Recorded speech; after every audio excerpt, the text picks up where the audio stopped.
sochlaringni onamning oppoq mu'tabar sochlariga ravo ko'rmasman.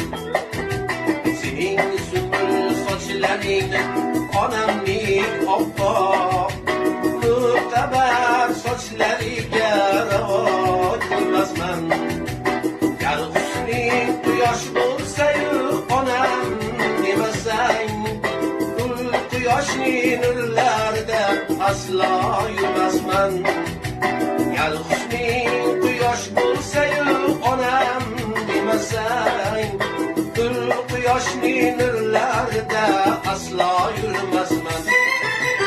Onamdir, ey onamdir, onajonimdir, yolg'izim deb katta qilgan mehribonimdir. Onamdir, ey onamdir,